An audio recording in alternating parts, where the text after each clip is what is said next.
시간인데요. 로마서 11장 1절부터 12절까지 말씀 오늘 보려고 합니다. 로마서 11장 1절부터 12절까지 말씀, 우리 다 함께 그 자리에 일어나셔서 하나님 말씀 받도록 하겠습니다. 로마서 11장 1절입니다. 그러므로 내가 말하노니 하나님이 자기 백성을 버리셨느냐? 그럴 수 없느니라. 나도 이스라엘이뇨 아브라함의 씨에서 난 자요 베냐민 지파라. 하나님이 그 미리 아신 자기 백성을 버리지 아니하셨나니 너희가 성경이 엘리야를 가리켜 말한 것을 알지 못하느냐? 그가 이스라엘을 하나님께 고발하되 주여 그들이 주의 선지자들을 죽였으며 주의 제단들을 헐어버렸고 나만 남았는데 내 목숨도 쳤나이다 하니 그에게 하신 대답이 무엇이냐? 내가 나를 위하여 바알에게 무릎 꿇지 아니한 사람 7,000명을 남겨두었다 하셨으니 그런즉 이와 같이 지금도 은혜로 택하심을 따라 남은 자가 있느니라. 만일 은혜로 된 것이면 행위로 말미암지 않음이니 그렇지 않으면 은혜가 은혜되지 못하느니라. 그런즉 어떠하냐? 이스라엘이 구하는 그것을 얻지 못하고 오직 택하심을 입은 자가 얻었고 그 남은 자들은 우둔하여졌느니라. 기록된 바 하나님이 오늘까지 그들에게 혼미한 심령과 보지 못할 눈과 듣지 못할 귀를 주셨다 함과 같으니라. 또 다윗이 이르되 그들의 밥상이 올무와 덫과 거치는 것과 봉이 되게 하시옵고 그들의 눈은 흐려보지 못하고 그들의 등은 항상 굽게 하옵소서 하였느니라. 그러므로 내가 말하노니 그들이 넘어지기까지 실족하였느냐? 그럴 수 없느니라. 그들이 넘어짐으로 구원이 이방인에게로 이르러 이스라엘로 시기나게 함이니라. 그들의 넘어짐이 세상의 풍성함이 되며 그들의 실패가 이방인의 풍성함이 되거든 하물며 그들의 충만함이리요. 바울은 이제 로마서 9장을 열어가면서 9장 1절과 1절부터 3절에서 내가 그리스도 안에서 참말을 하고 거짓말을 아니하노라. 나에게 큰 근심이 있는 것과 마음에 그치지 않는 고통이 있는 것을 내 양심이 성령 안에서 나와 더불어 증언하노니 나의 형제 곧 골육의 친척을 위하여 내 자신이 저주를 받아 그리스도에게서 끊어질지라도 원하는 바로다. 즉 자기 동족 이스라엘을 향한 구원의 열망을 그가 아주 강력하게 자기가 저주를 받을지라도 끊어질지라도 그들이 구원받기를 원하노라 하는 이 마음을 우리가 피력한 것을 보았습니다.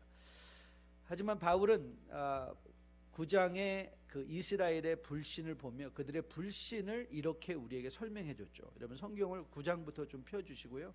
오늘은 9장, 10장, 11장을 좀 중심으로 이렇게 보려고 하니까 한번 펴주시고요. 9장 6절 말씀부터 여러분이 눈을 보시면 그러나 하나님이 말씀이 폐해진 것 같다. 이스라엘이 실패했기 때문에 하나님이 실패하신 게 아니라는 거죠. 우리가 오해하지 말아야 될 신앙의 중요한 원리입니다. 내가 실패했기 때문에 하나님은 실패하시는 거 아니십니다. 바울이 계속해서 이렇게 말했어요. 그러나 하나님의 말씀이 폐해진 것 같지 않더라. 이스라엘에게서 난 그들이 다 이스라엘이 아니요 또한 아브라함 씨가 다 그의 자녀가 아니라 오직 이삭으로부터 난 자야 내 씨라 불리라 하였으니 곧 육신의 자녀가 하나님의 자녀가 아니요 오직 약속의 자녀로서 여기심을 받느니라. 하나님의 계획은 원래부터 그리스도를 고백하고 믿음으로 하나님의 자녀가 될 영적 이스라엘에게 아직도 유효하게 일을 하고 계시다는 사실을 보았습니다. 10장에서 이스라엘의 지속적인 불신을 보며 그들이 어떻게 또 하나 중요한 원리죠. 내가 실패했다고 하나님 실패하는 건 아니다. 10장에서는 열심히 잘못 믿는 게 얼마나 비극적인가. 이스라엘에 열심히 있었어요. 열심히 있었는데 올바른 지식을 따르지 않았다. 그가 바울이 10장에서 처지하는 내용이었습니다. 2절부터 3절까지 내가 증언하노니 그들이 하나님께 열심히 있으나 우리 다 열심히 세상에서 살아가잖아요. 누구 하나 여기까지 모이신 우리 중에 과연 세상을 설렁설렁 살아낸 분이 어디 있습니까? 처절하게 간절하게 열망을 가지고 우리가 나름대로 열심히 살아냈어요. 그런데 성경은 묻고 있는 것이죠. 그 열심이 과연 올바른 지식의 열심이었느냐.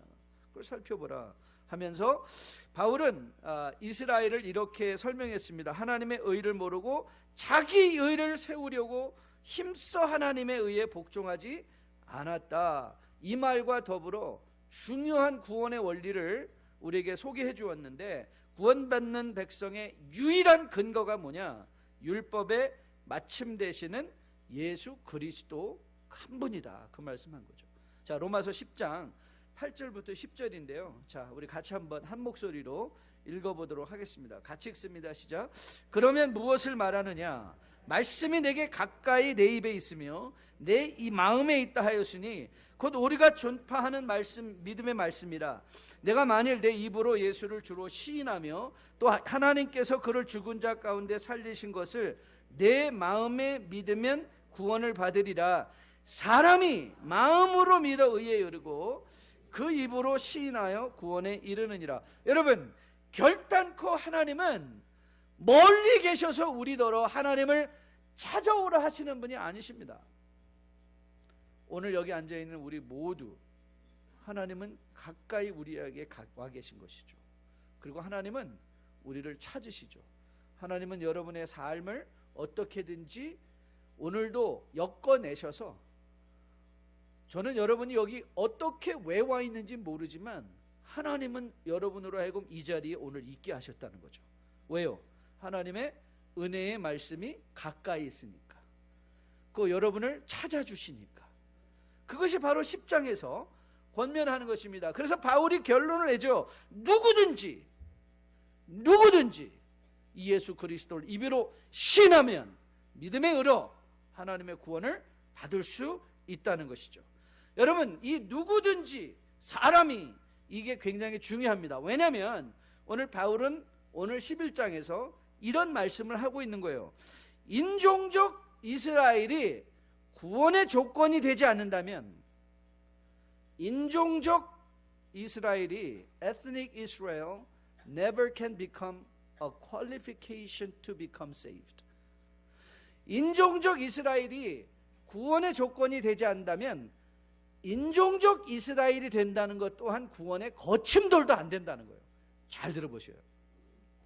이스라엘이 구원의 조건이 아닌 것처럼 이스라엘이 구원의 거침돌도 안 된다 이거예요. 왜요? 누구든지 예수님의 이름을 부르면 우리가 구원을 받게 되므로. 자, 왜 이런 사실을 볼 수 있는가? 자, 11장입니다. 굉장히 중요한 말씀이에요. 11장 1절 말씀 같이 읽습니다. 시작. 그러므로 내가 말하노니 하나님이 자기 백성을 버리셨느냐? 그럴 수 없느니라. 나도 이스라엘이뇨 아브라함 씨에서 난 자요 베냐민 지파라. 여러분, 만약 하나님이 이스라엘이라는 이 모든 인족들을 다 버리시기로 작정했다면 바울은 이렇게 설명하는 거예요. What about me? I'm one of Israelites. 나 이스라엘 사람이다. 나 베냐민 사람이다. 하나님이 나를 구원하셨다면 아직도 누구를 구원하신다는 거예요? 이스라엘도 구원하신다는 거예요. 그러면서 바울이 오늘 11장에서 아주 재미있는 그림을 하나 그려내고 있습니다. 엘리야를 소개시키죠. 엘리야를 소개시키고 있는 장면의 말씀입니다. 자, 이 엘리야는요, 여러분이 이제 열왕기상 다음 코로에 아마 읽게 될 건데요. 열왕기상 19장에서 발견하는 사건을 바울이 이제 로마서를 기록하면서 저는 믿기로 성령께서 그가 읽었던 구약의 내용을 떠올려 시켜 주신 거예요. 그래서 열왕기 19장이 이제 생각난 겁니다. 그가 열왕기 19장을 제가 이렇게 읽어드리겠습니다. 잘 들어보세요. 요 장면은 엘리야가 갈멜산에서 이 거짓 선지자들과 엄청난 승리를 경험하고 이스라엘로 마차보다 앞서 달려 들어갔는데 한낱 여인이었던 이세벨의 호통 아래 그가 꽁지가 빠져라 도망친 사건이에요. 열왕기상 19장이 꽁지가 빠져라 도망을 쳤어요. 그리고 이제 19장 10절에 가면 그가 하나님 앞에 이렇게 항변하는 장면의 말씀이 나옵니다. 그가 대답하되, 그는 엘리야입니다. 엘리야가 대답하다 내가 만군의 하나님 여호와께 열심히 유별하오니 이는 이스라엘 자손이 주의 언약을 버리고 주의 제단을 헐며 칼로 주의 선지자들을 죽였사오며 오직 나만 남았거늘 그들이 내 생명을 찾아 뺏으러 하나이다. 자, 오늘 본문으로 다시 돌아와서요.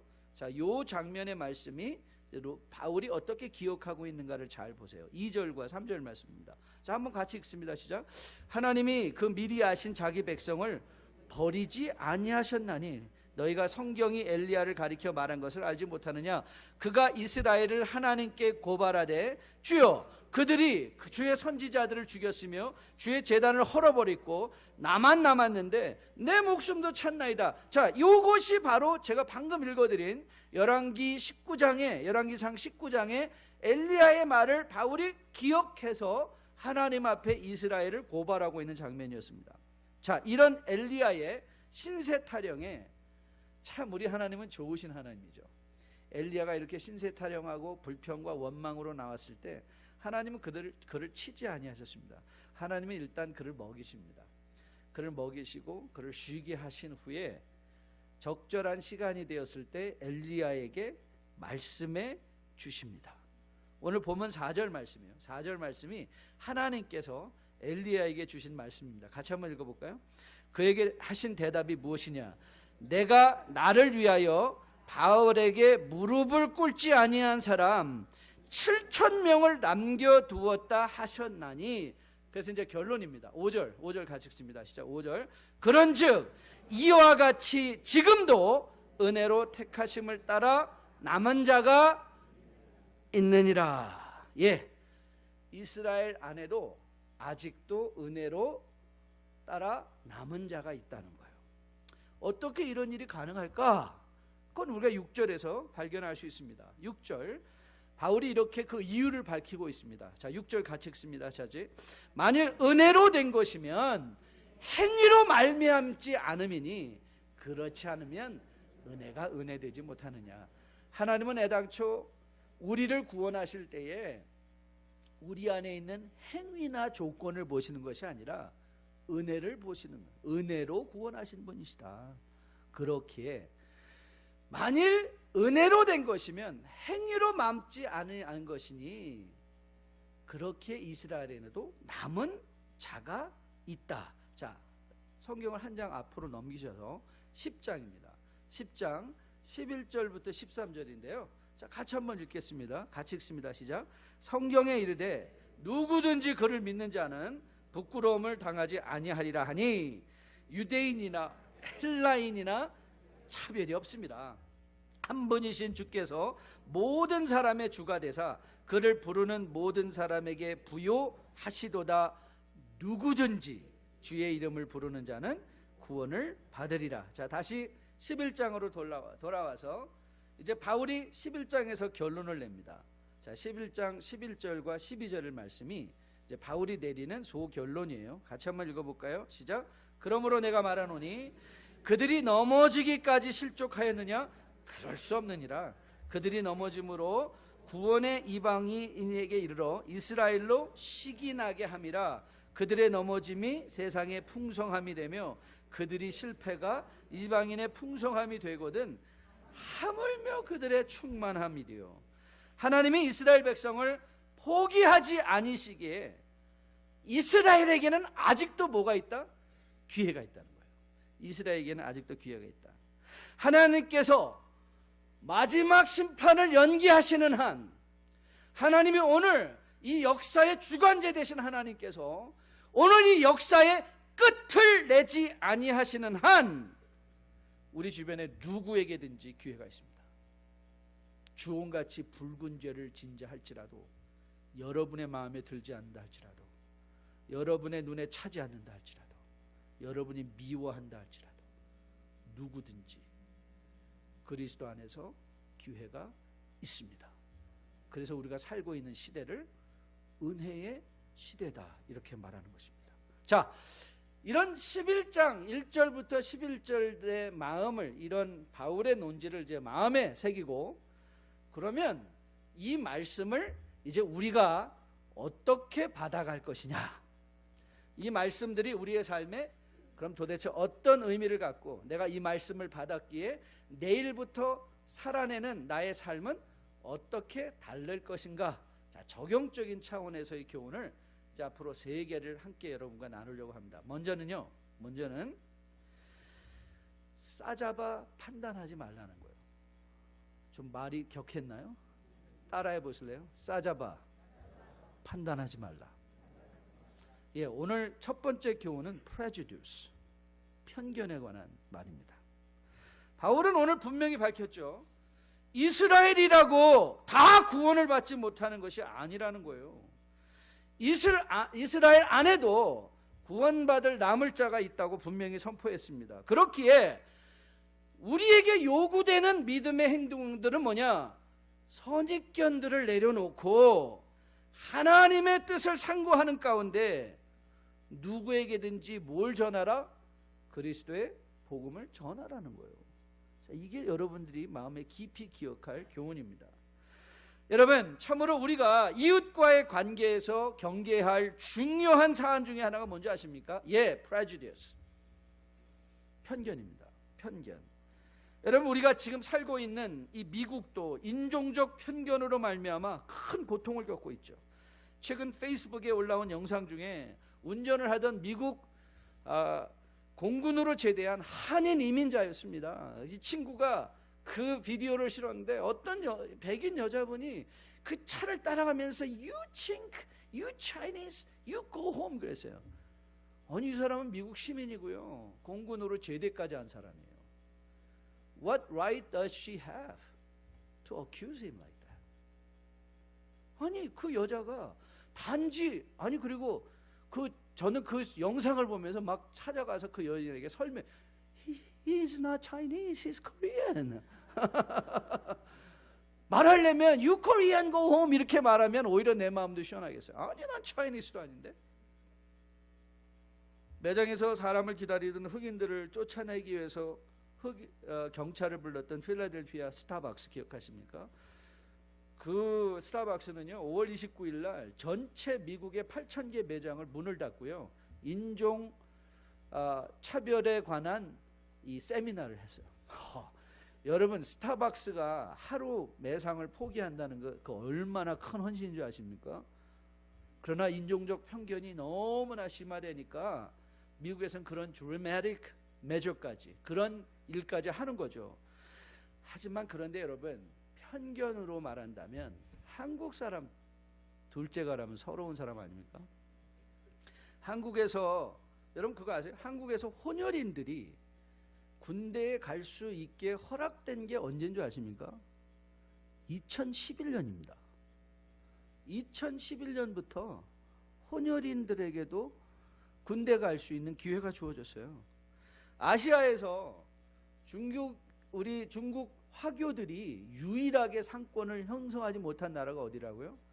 한국입니다.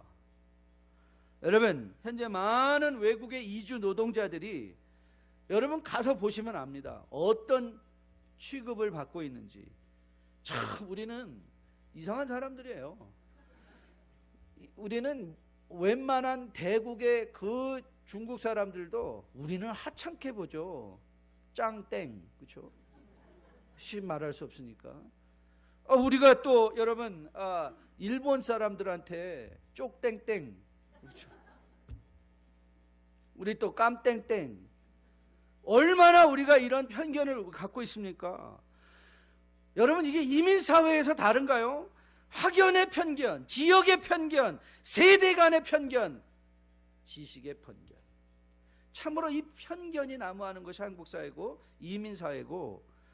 여러분, 그런데 여러분 그거 아세요? 편견이라는 건 뭔지 아십니까? 편견은요, 대롱을 통해서 사물을 보는 거예요.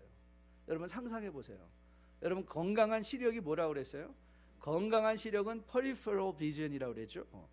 내가 얼마나 넓게 볼 수 있는 게 건강한 시력이에요. 눈이 나쁘면 괜찮아요. 이건 시력이 없는 게 아니에요. 이건 안경을 쓰면 돼요. 그러나 이 실명하는 사람들은 점점점 더 이 볼 수 있는 가시각이 줄어들어서, 한번 시험해 보시라고 그랬죠. 자, 보세요. 이렇게 손을 펼치고 이게 보여야 건강하다니까요. 이렇게 앞을 보는데 손가락이 보여야 건강한 거예요. 그런데 실명하는 사람들은 점점 시력이 어떻게 돼요? 이게 안 보이기 시작해요. 그래서 마치 대롱을 끼고 앞만 보는 거예요. 그러니까 자기가 보는 것만 보는 거죠. 그 옆에는 뭐가 있는지도 보이지 않죠. 그게 대롱시각이에요. 대롱시각. 전체를 보는 것이 아니라 한 부분만을 집중적으로 보는 거죠. 오늘 바울이 본문에서 펼쳐가고 있는 논지가 뭔지 아세요? 야, 너희들은 이스라엘의 불신적인 행동만 보고 있냐? 하지만 하나님은 더 넓게 보고 계시다는 거예요. 더 넓게 보고 계시다. 우리는 믿음이 무엇인가를 자꾸 정의를 해야 돼요. 믿음이 있다는 것은요, 교회에 적을 둔 것도 아니고요, 무슨 봉사를 한다는 것도 아니고요, 헌금을 낸다는 것도 아니에요. 이거는요, 믿음의 결과예요. 믿음의 결과가 우리로 교회도 오게 하고, 믿음의 결과가 우리가 봉사도 하게 하고요, 믿음의 결과가 우리로 하여금 헌금도 하게 해요. 그러나 그거는 믿음의 내용이 아니에요. 믿음의 내용은 the very content of faith, 인간의 시각에서 하나님의 시각, 관점이 변하는 거예요. 이전까지는 내 눈으로만 보았는데 이제는 믿음이 들어오니까 뭐가 보여요? 하나님의 관점이 보이더라는 거예요. 하나님의 관점이 보여요. 그래서 이전에는 나 중심이었는데, 이전에는 내 판단이 중요했는데, 이전에는 내 느낌이 중요했는데, 이전에는 내 지식이 중요했는데, 믿음이 들어오니까 하나님의 지식이, 하나님의 능력이, 하나님의 보심이 나보다 뛰어나구나. 그게 믿음이에요. 이 믿음이 들어오니까 우리가 아낌없이 하나님 앞에 드릴 수 있는 거예요. 이 하나님의 마음이 들어오니까 하나님이 내게 있는 것을 뭐 뺏어가셔서 착취하시는 분이 아니시지. 그러니까 뭐 할 수 있어요? 드릴 수 있어요. 이 하나님이 나를 보고 계시는 것을 알고 있으니까 우리가 뭐 할 수 있어요? 네, 봉사할 수 있어요. 봉사, 하나님의 마음을 가지고 봉사하지 않아 보세요. 끊임없이 누가 나를 보고 있나, 내가 이 봉사를 통해서 나는 무슨 대우를 받을 것인가, 그래서 끊임없이 불평하고 원망하고 왜 나는 안 알아주냐고. 그런데 하나님의 시각이 딱 들어오니까요, It doesn't matter who's looking at me, because I know God is looking at me. 하나님이 나 보고 계시는데 뭐. 그게 믿음이에요. 그게 믿음이에요. 여러분, 최근에 여러분이 묵상하신 신명기 15장, 신명기 15장에서 빚을 탕감해 주는 장면의 말씀을 여러분 묵상하셨을 거예요. 우리가 이웃의 빚을 탕감해 줘야 되는 이유를 모세가 이렇게 얘기했어요. 너는 애굽 땅에서 종되었던 것과 내 하나님 여호와께서 너를 속량하셨음을 기억하라. 그것으로 말미암아 내가 오늘 이같이 내게 명령하노라. 신명기 15장에서 어떤 장면의 말씀이 나오냐면요, 이스라엘에게는 아주 독특한 희년의 원리가 있었어요. 그래서 희년, 주불리, 땅을 우리가 소유로 받았을 경우에 이웃에게 땅을 샀을 때 50년째 되는 달에는 다 돌려주게 돼 있어요. 모든 지파에게 땅을 돌려주는 거예요. 원래의 분배받은 대로. 그리고 또 이스라엘에게는 무슨 법이 있었냐면, 이제 7년에 내가 만일 돈을 빌렸어도 7년이 지나면 그 모든 것을 탕감해 주게 돼 있어요. 근데 여러분 상상해 보세요. 그 시스템을 악용하는 사람들이 있었을까요, 없었을까요? 많이 있었을 거예요. 어떻게든지 7년만 버티자. 7년만 버티자. 그런데 이런 사람들에게도, 여러분, 이런 사람에게 빚을 탕감해 주는 게 쉽겠습니까, 어렵겠습니까? 너무 얄밉죠. 저는 정말 얄미웠을 것 같아요. 근데 모세가 신명기 여러분을 묵상하는 게 왜 중요한 줄 아십니까? 여러분이 지금 신명기를 묵상하면서 여러분이 뭘 보셔야 되는가 하면, 거기에 나와 있는 행위들을 보는 게 아니라 하나님이 어떻게 보고 계시는가, 인간의 역사를 어떻게 보고 계시는가 것을 보는 거예요. 하나님이 뭐라고 말하는가 하면요, 우리가 채무자, 이 채주가 빚을 탕감해 줄 때는 그 조건을 채무자에게서 찾는 게 아니라 너를 구원해 주신 하나님에서 찾으라는 거예요. 굉장히 다르죠, 동기가. 봉사를 할 때, 그래서 저는 어떤 분이 제일 무서운가 하면요, 교회를 돕는다고 오는 사람들이 제일 무서워요. 교회를 와서 돕겠대요. 그런데 교회를 돕는 사람은요, 반드시 교회에서 뭔가를 얻어내고 싶어요. 그런데 여러분, 하나님을 섬기는 사람은요, 교회를 섬기든 바깥에 나가서 세상을 섬기든 차이가 없어요. 왜요? 하나님이 모티베이션이니까. 교회를 섬기면요, 교회가 동기가 돼요. 그래서 교회가 크면 저도 목사 하나님 앞에 항상 나가서 기도하는 게 그거거든요. 교회가 작으면 코가 쑥 빠져요. 쑥 빠져가지고 나는 무능한 종이고 막 이렇고, 교회가 크면 유능한 것 같고 힘이 된 것 같고. 그래서 이게 대형 교회 다니는 분들의 여러분 한국에 이제 대형 교회 다니신 분들이 이렇게 좀 조그만 교회 목사님과 만나서 얘기를 하면요, 얼마나 가르치는지 몰라요. 성도들 가르쳐요. 그렇게 하시면 안 됩니다. 우리 교회. 근데 대형 교회에서 뭐 하세요? 그냥 저는 주일날 예배만 드리고 옵니다. 교회가 동기가 되면요, 교회가 자기의 보상인 줄 알아요. 그런데 하나님이 동기가 되면 하나님이 우리의 보상이에요. 하나님만이 유일한 보상이에요. 우리가 이웃을 용서할 때 그가 용서받을 만한 조건이 있어서 요거 좀 싹수가 있네 가 아니라, 하나님이 나를 구원해 주셨는데, 우리가 아직 죄인 되었을 때 하나님은 나를 구원해 주셨는데, 여러분 오늘 여러분 안에도 미워하는 사람들이 있을 거예요. 여러분의 마음속에도 좀 못마땅한 사람들이 있을 거예요. 한번 상상해 보세요. 하나님이 내가 얼마나 못마땅하셨을까? 근데 하나님이 나를 구원해 주셨어. 난 저 사람이 너무 못마땅해. 난 그래도 용서할 거야. 왜요? 하나님이 나를 용서하셨으니까.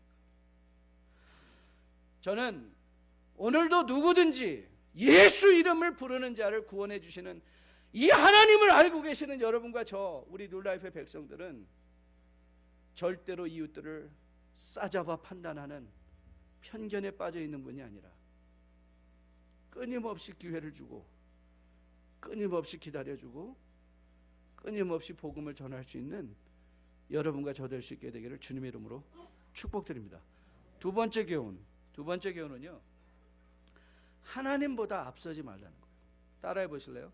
하나님보다 앞서지 말자. 첫 번째가 프레주디스에 관한 교훈이라면요, 오늘 바울은 우리에게 humility, 겸손에 관한 교훈을 주세요. humility. 하나님보다 앞서지 말라는 거예요. 자, 동굴 속에 홀로 숨겨있던 엘리야에게 하나님이 이렇게 물으셨어요. 엘리야, why are you here? 너 여기 왜 와 있냐? 이렇게 물으셨어요. 그가 대답한 말이 그거예요. 하나님, 제가 만군의 여호와의 열심히 특심이었는데 이스라엘 자손이 언약을 버리고 주의 제단을 헐고 칼로 주의 선지자를 죽고, 하나님 나만 남았습니다. 나만. 그랬더니 하나님이 뭐라고 말씀하셨어요? 하나님이 보여주세요. 하나님이 산을 가르는 소리가 나게 하셨어요. 바위를 부수는 강한 바람이 엘리야를 지나가게 했어요. 혹시 거기 하나님이 계시나? 거기 하나님 안 계셨어요. 하나님이 바람 후에 지진이 왔어요.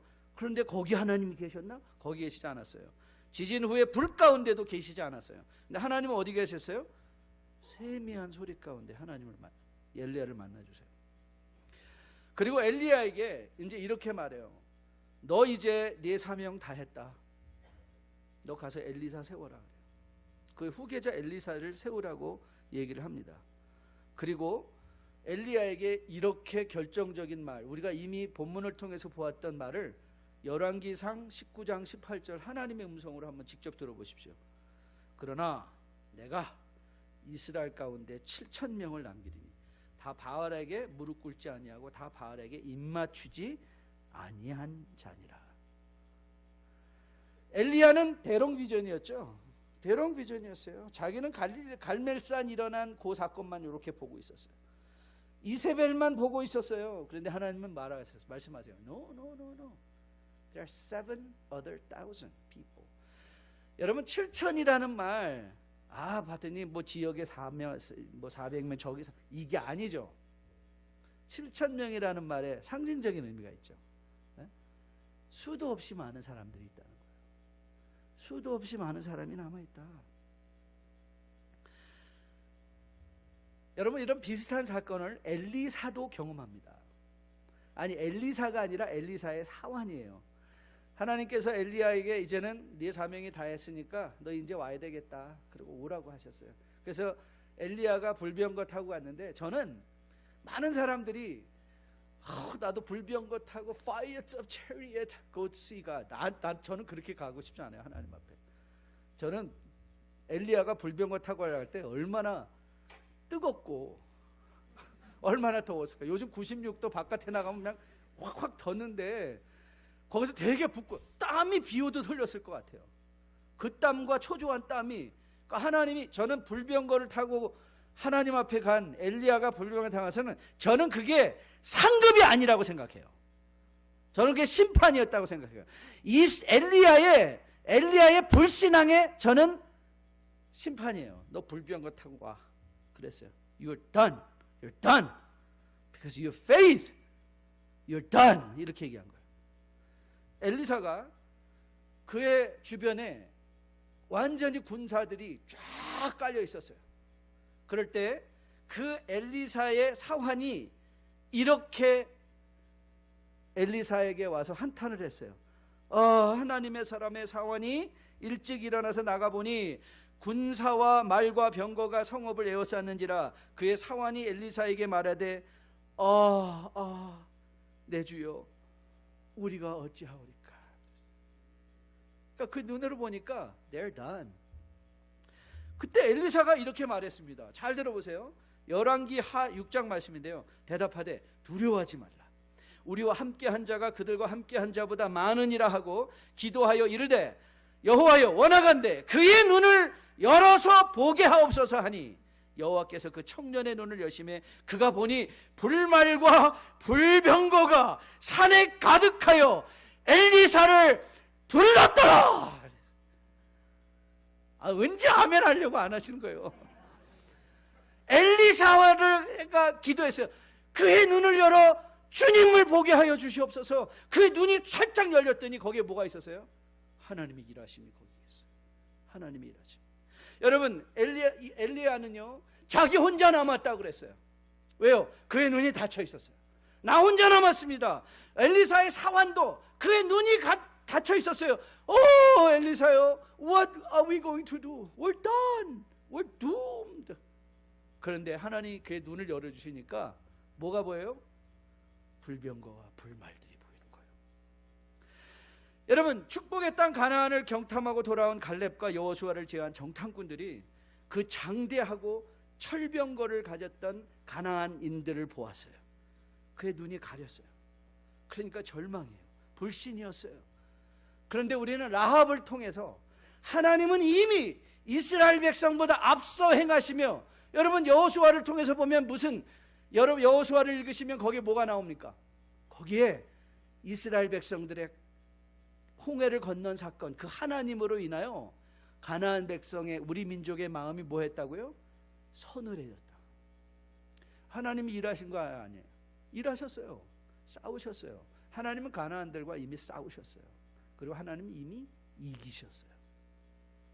그런데 우리의 문제는 뭐예요? 보지 못하는 거예요. 제가 최근에 아주 재미있는 책을 하나 읽었어요. 한국의 망명한 북한 엘리트 계급의 사회의 실체를 밝히고 있는 태용호 씨, 기억하시죠? 그분이 책을 놨는데 3층 서기실의 암호, 아주 흥미있게 지금 한 반 정도 갔습니다. 근데 이분이 그 책을 홍보하면서 조선일보에 이런 인터뷰 기사를 실었어요. 그 인터뷰가 저도 너무 강렬해서 제가 그걸 스크랩해냈는데요. 그 인터뷰 제목이 이런 제목이었어요. 평양 가짜 교회에서 진짜 신자가 생겼다.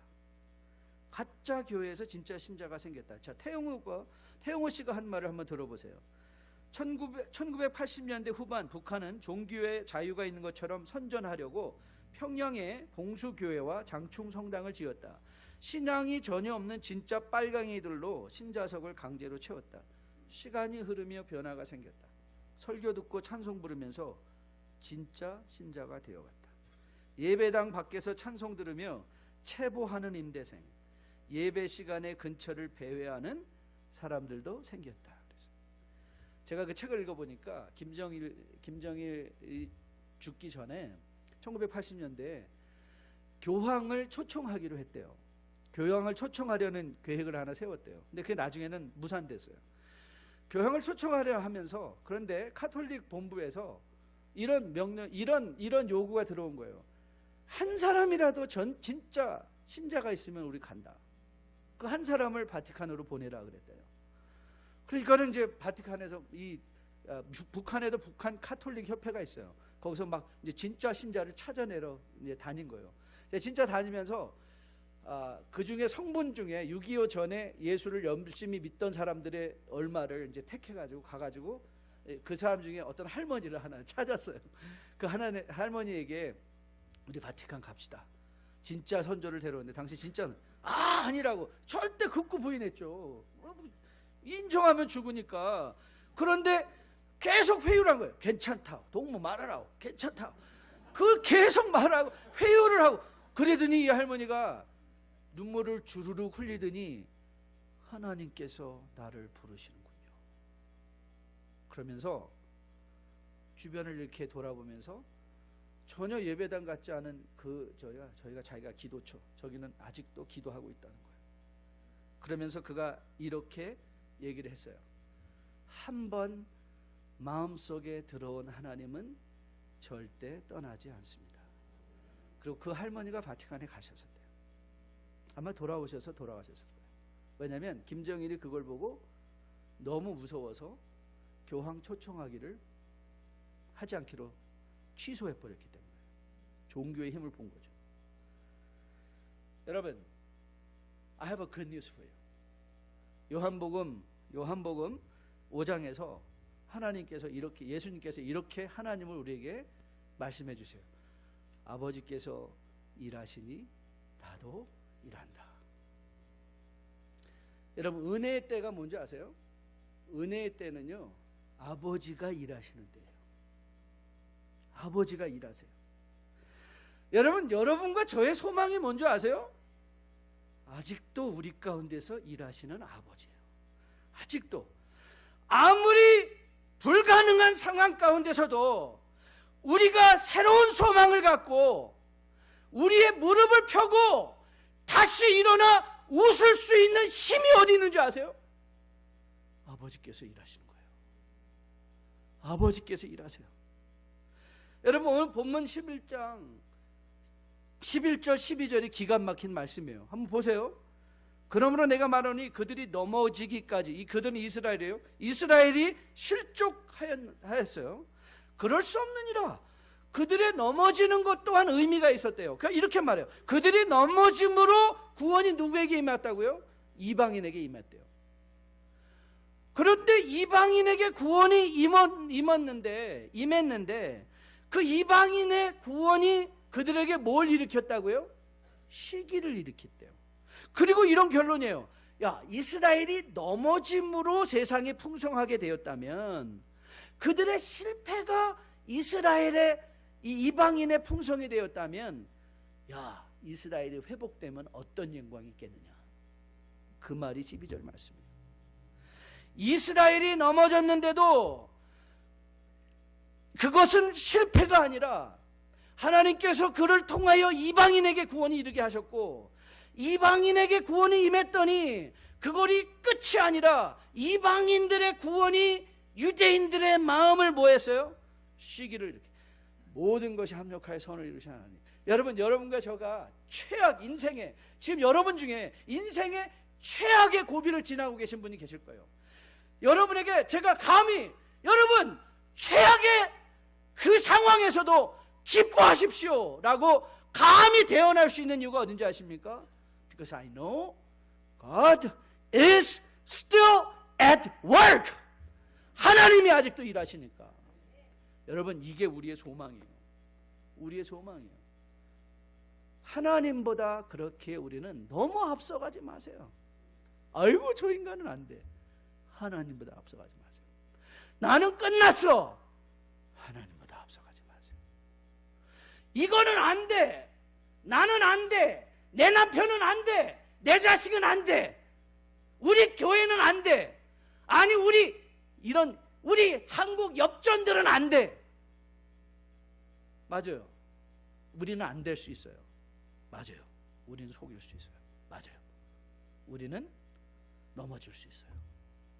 그런데 우리 가운데 일하시는 하나님은 절대 넘어지지 아니하시고 절대 실패치 아니하시고 세상 끝날까지 우리와 함께 하시는 하나님이세요.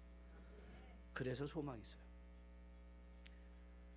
한국의 신문 기사 보면 교회 끝났어요. 못 끝났어요. 이민교회 끝났어요. 여러분 기억하십시오. It is not an end until it ends. 끝날 때까지 끝 아닙니다. 끝날 때까지 끝 아닙니다. 예수 그리스도 다시 오시는 그날까지 절대 끝 아닙니다. 일어서십시오. 하나님의 일하심을 믿고 다시 출발하십시오. 하나님의 능력을 믿고 소망을 가지십시오. 그리고 최악에 빠져 있는 여러분들 한번 오늘 나가셔서 하늘을 할굴에 들고 한번 크게 웃어보십시오. 하나님 감사합니다. 오늘도 나와 함께 일하시니 감사합니다. 그 고백을 드리실 수 있기를 주님의 이름으로 축복드립니다. 세 번째 교훈은요. 자 11절인데요. 그러므로 내가 말하니 그들이 넘어 거기까지 자기까지 실족하였느냐 그럴 수 없느니라. 그들이 넘어짐으로 구원이 이방인에게 이르러 이스라엘로 뭐한다? 쉬게 나게 하라. 쉬게 나게 하라. 이게 이제 구원의 관계성입니다. 구원의 관계성이에요. 우리가 지난주 금요일날 그러니까 여러분들 금요 찬양 예배 오시면 이런 좋은 말씀도 듣습니다. 신명기 22장을 강론하면서 인간이 사회적 동물이라고 봤어요. 그러니까 인간은 누군가의 관계 속에서만 행복을 느낄 수 있어요. 자기 혼자 행복한 사람은 없어요. 같이 있을 때 행복과 감사를 누릴 수 있습니다. 여러분 그런데 그래서 하나님이 인간이 독초하는 것이 혼자 있는 것이 보기 좋지 않다고 말씀하시고 다른 사람을 지어 관계를 만들어 주셨죠. 그래서 한국말에 인간이 얼마나 적절하냐. 사람과 사람 사이의 그 공간이다. 그러니까 우리의 행복은 이 공간에 있는 거예요. 공간. 그런데 우리가 신명기 22장 말씀을 통해서 뭘 배웠죠? 이 공간을 누가 풍성하게 하는가? 배려하는 사람. 그렇죠. 무언가 자기 것을 손해를 감수하려는 사람, 불편을 감수하려는 사람들이 바로 그 자리를 행복으로 채울 수 있다고 우리가 말씀을 드렸어요. 그러면서 여러분에게 사마리아인을 여러분에게 소개해드렸어요. 선한 사마리아인. 여러분 오해하지 말라고 그랬죠. 선한 사마리아는 자기 목숨과 가진 것 모든 것 시간을 다 바쳐서 강도 만난 자를 도운 사람이 아니라고 그랬어요. 그는 강도 만난 자를 위하여 자기의 약간의 불편함을 배려한 사람이에요. 신명기 22장에서는 뭐였어요? 내 이웃이나 내 원수의 소가 길을 잃어버린 걸 보면 못 본 채 하지 말고 그 동물을 찾아주라 그 말씀한 거예요. 그래서 못 본 채 하지 말라. 이 못 본 채라는 히브리 말이 자기를 숨긴다라는 말이라고 말씀드렸어요. 그렇죠? 여러분 제사장은 자기를 숨겼어요. 강도 만난 자에게 자기를 숨겼어요. 그러니까 즉 그들은 불편함을 감수 안 한 거예요. 이 레위인도 자기를 숨겼어요. 불편함 감수 안 했습니다. 사마리아인은 약간의 불편함을 감수했어요. 자기가 타고 가던 나귀에다 이 강도 만난 자를 세워서 거기까지 갔어요. 거기서 하루 머물었어요. 하루 머물면서 그를 간호해주고 그 다음날 떠났어요. 강도가 회복돼서 완전히 다 될 때까지 내가 이 사람을 끝까지 지키리라. 그거 아닙니다. 뭐 사마리안 목숨 걸지 않았습니다. 거기까지 하고 갔어요. 그리고 돌아오는 길에 아니 내가 2렙돈을 당신에게 2동전을 줄 테니까 혹시 돌아올 때 더 경비가 있으면 내가 주겠다고 갔어요. 그가 전액을 다 바치고 아니에요. 2동전이라고 표현을 했어요. 2렙돈을 준 거예요. 그리고 오다가 혹시 아마 돈이 필요하지 않았을 수도 있겠죠. 핵심은 뭐예요? 핵심 사마리아인은 누구예요? 불편함을 감수한 사람이에요. 이웃을 위하여 불편함을 감수한 사람. 이웃을 위하여 목숨을 바친 사람 아니에요. 여러분 하나님을 사랑한다는 것도요. 하나님은 우리에게 너 목숨 바쳐라 이 말 안 하세요. 하나님이 그런 말 거의 안 하시는 것 같아요. 그런데 하나님을 믿는 사람은 하나님을 위하여 불편함을 감수하는 사람이에요. 왜요? 사랑은 수고니까. Love is labor. labor는 힘든 거예요. 수고한 거예요. 불편한 거예요. 그런데 마지막 선한 사마리아인을 보고 주님께서 뭐라고 말씀하셨죠? 그 유대인 청년에게 너도 이와 같이 하라. 여러분, 주님께서 야, 강도 만난 자에게 누가 이웃이겠느냐 라고 하셨을 때 하나님은, 예수님은 이스라엘이었던 그 유대인의 율법사에게 뭘 하는 거예요? 시기를 불러일으키는 거예요. 그가 대답했어요. 강도 만난 자를 도와주. 사마리아인 이름도 말도 하지 않아요. 강도 만난 자를 도와준 자입니다. 그랬어요. 왜요? 그리고 하나님은 말하죠. 예수님은 말하죠. 가서 너도 여와 자라. 시기를 불러일으킨 거예요. 자, 오늘 저는 여러분에게 한번 묻고 싶습니다. 여러분은 이웃들에게 어떤 시기를 일으키고 있나요? 무엇으로 시기를 일으키고 있나요? 혹 여러분이 들고 다니는 좋은 가방으로 시기 나게 하십니까? 아니면 여러분이 타고 다니는 좋은 차로 시기 나게 하십니까? 아니면 여러분이 살고 있는 좋은 집으로 시기 나게 하십니까? 주님은 성도를 가리켜서 너희는 세상의 소금이다 그랬어요. 여러분, 소금의 특징이 뭔지 아십니까? 네, 시기 나게 하는 거예요. 무슨 시기? 목마름의 시기. 그래서 갈증입니다. 소금은 먹으면 먹을수록 갈증이 나요. 그래서 소금을 많이, 바닷물을 많이 먹으면 안 되는 거예요. 그 이유가. 그렇죠? 갈증이 나죠. 갈증이 나면 무엇으로 갈증 나게 하는가? 우리가 시기를 나게 한다. 이웃들에게 시기 나게 하는 게 내가 가진 재물과 내가 가진 건강과 내가 가진 명예가 아니라 과연 나는 내 주변에 있는 사람들로 예수로 시기 나게 하는 거야. 나도 저렇게 예수 믿고 싶어. 나도 저런 예수를 함께 동행하고 싶어. 오늘 본문은 우리에게 강하게 물어보고 있다고 저는 믿습니다. 당신은 무엇을 시기 나게 하는 사람인가?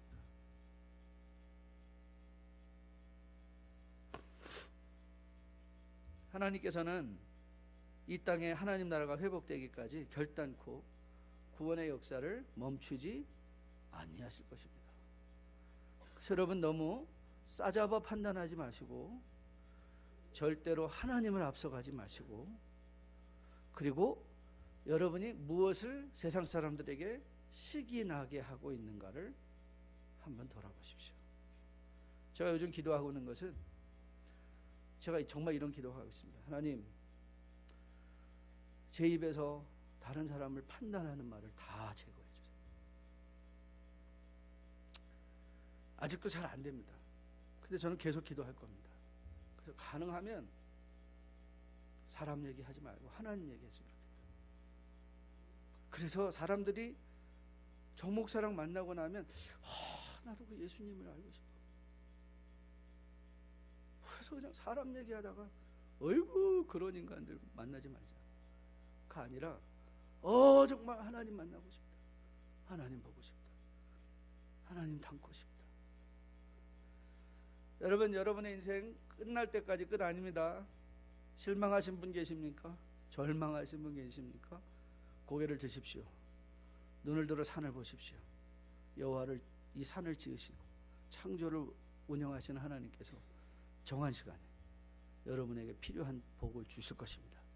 그 하나님을 믿고 오늘도 성실하게 강건하게 믿음의 역할 잘 감당해내는 뉴라이프의 백성들 다 될 수 있기를 주님의 이름으로 축복드립니다. 다 일어나서 마지막 찬양하려고 하는데요. 오늘 말씀이 조금 길었네요. 제가 이 말씀을 좀 더 하고 싶었는데 1부 예배에서는 빠진 게 있어요. 2부 예배 오시면 그것도 들을 수 있습니다. 시간을 앞부분을 좀 조절하겠죠. 우리 이 찬양, 은혜로만 들어가네 은혜로만 산다네, 우리의 삶을 얼마나 잘 적절하게 설명하는 찬양인지 모르겠어요. 하나님의 은혜가 있기에 저는 모든 사람에게 소망을 갖습니다. Because we have a hope in Christ, I have a hope in people. Because of the Christ in me, I have a hope for the world. 그리고 저는 여러분에게도 이 그리스도 때문에 모든 사람에게 다시 한번 소망을 주고, 그리고 모든 사람에게 이 세상에 아무리 악해진다 할지라도 하나님은 일하셔. 이 소망을 가질 수 있기를 주님의 이름으로 축복드립니다.